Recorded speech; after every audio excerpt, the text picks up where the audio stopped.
It's actually pretty split right now. 60% of you are saying yes, 40% no. Only a few people have voted, though. We just put the question up. So you can vote by scanning the QR code in the upper right of your screen, or you can vote at fox5dc.com. 50-50 now. You see a change in real time as you vote, or you can download our free Fox 5 app and you can vote there. The question is, do you think that a potential sale would change the culture of the Washington Commanders? Again, exploratory sale. The Snyder's putting out that news just a very short time ago. Some background now on the team. The Snyders, Dan Snyder, bought the team 23 years ago now, in 1999, paid $750 million for the franchise, which is now worth that plus about $5 billion. Wow, quite an investment. It's been a nice return on the investment. It is a team that has always been ranked near the highest end of the franchise value list when it comes to publications like Forbes that put these rankings out every year. There we're seeing some of the tweets that are coming in. Let us know your thoughts, by the way, on Twitter or social media, hashtag GoodDayDC, so that we can share them. So that value has gone up about $5 billion since Dan Snyder bought the team 23 years ago.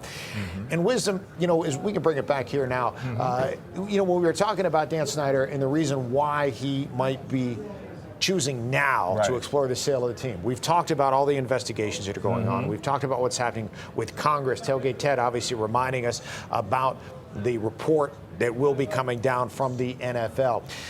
You have to think whether or not you plan to sell the team or not. If there is any doubt in your mind that either other owners or the league could force a sale, at that point, it's a bargain basement. You're going to get lowballed potentially, and you might not get your true value for the team. Now, I'm not saying that's what's happening right now, but if you are astute in business and you want to get the most value for the team, you get that value while you're in control of that value. Strike while the iron's hot. And when you're considering the fact, again, we talk about all these controversies. A lot of people are familiar with those controversies, and the fact that you tried to get a stadium. A lot of teams go through this whole stadium ordeal, and they get those stadiums done within a couple of years. You have the drama with DC and the name. They said you're not coming here with that name, so that was off the table. He's already in Maryland. There was drama around that. He tried to go out to Virginia. That whole thing fell apart. So the whole stadium issue fell apart.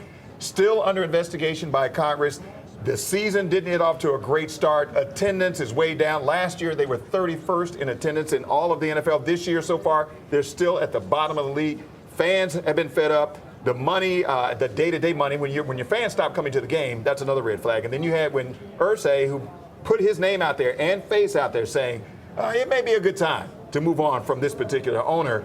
That's when you start seeing the red flags. So you start having the financial consequences of your actions. Other owners potentially getting in and saying, okay, enough of the controversy and the nonsense that's bringing this whole league down. In the offseason, Anheuser-Busch, they cut ties with this team, and some of the local sponsors cut ties with this team because of everything that's going on with this investigation. So you're right. You got to strike while the iron's hot. Before all these owners decide, okay, you're going to get out one way or the other, maybe now is a good time to say, you know what, like you said, on my own terms, you can have it. I'm done with it. Get your max value while you can get it. We'll talk more about some of the challenges that a new owner, if that is indeed where this is headed, might face in just a minute. But first, we want to get back to Bob Barnard. He is in Bethesda now. And listen, if you want to get commentary, you head to the local establishment that's putting the games on TV, Bob. That's right. We've come to the Barking Dog here on Elm